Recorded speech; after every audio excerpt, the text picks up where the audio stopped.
"Wait there, old man," barked the manager, his voice slicing through the soft jazz and clinking glasses of the upscale steakhouse. Conversations halted mid-sentence. Forks hovered in the air. At the entrance stood a frail figure in a faded military jacket, his posture stiff with decades of discipline, his hand gripping a crumpled hat. The old man blinked behind thick glasses, startled but silent, as the room turned toward him with confusion and judgment. The hostess, barely older than his medals, hesitated. "He has a reservation," she whispered, clutching a slip of paper like a lifeline. The manager didn't care. He waved her off with a dismissive scoff. "We can't have him just standing there in that outfit. He's making people uncomfortable." Guests began to murmur, some scoffing, others simply looking away to avoid involvement. A woman near the front actually chuckled. "Is this guy serious? Who walks into a place like this dressed like that?" The old man turned, quiet and slow, heading back toward the door, no protest, no complaint, just the kind of quiet exit a man learns after a lifetime of being overlooked. Then a chair scraped back, followed by another, and another, 4 in total. 4 massive men stood up from a corner table, broad shoulders under tight navy blue shirts. Tattoos on forearms like war maps, bold yellow letters stamped across their backs, U.S. Navy SEALs. They said nothing. They just stood, eyes fixed on the old man as if he were the only thing that mattered in the room. The tallest of the 4 walked forward with a calm, deliberate stride. He stopped right in front of the manager, who now looked like he'd swallowed his tongue. "Is there a problem with this gentleman?" the SEAL asked, voice calm but sharp enough to cut glass. The manager's mouth opened, but no sound came out. The hostess stepped in, voice shaking. "He's a retired Master Chief, 40 years of service. This is his birthday dinner." The second SEAL stepped forward, pointing to the old man. "He once saved my uncle's life in Vietnam, dragged him out under fire when half the squad was gone.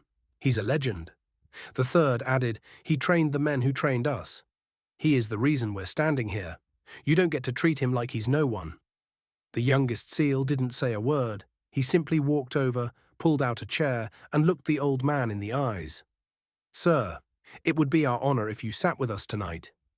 The old man blinked, clearly overwhelmed. "I didn't come here for attention. Just wanted a steak.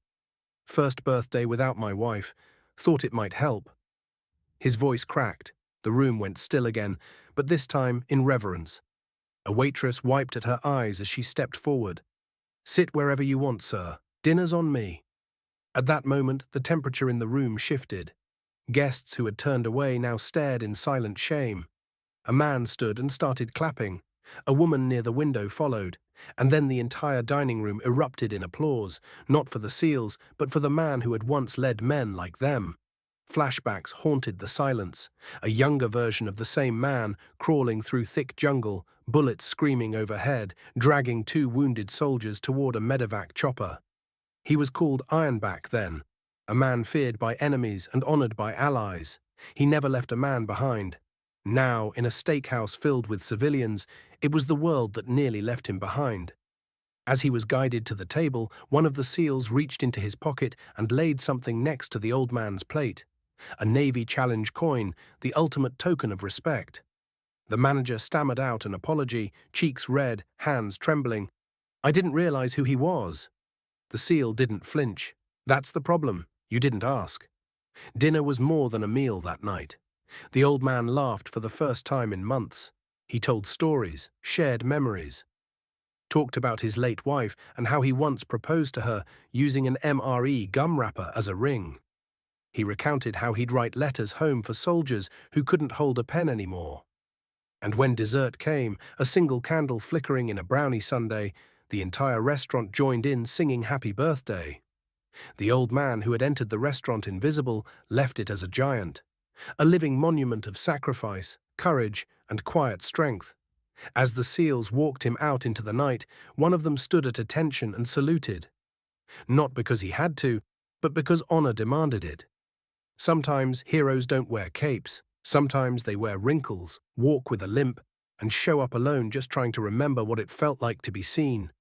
That night, 4 men reminded a room full of strangers that respect isn't given to uniforms. It's earned in silence, sacrifice, and service. Before we end this story, let us know in the comment, where are you watching from?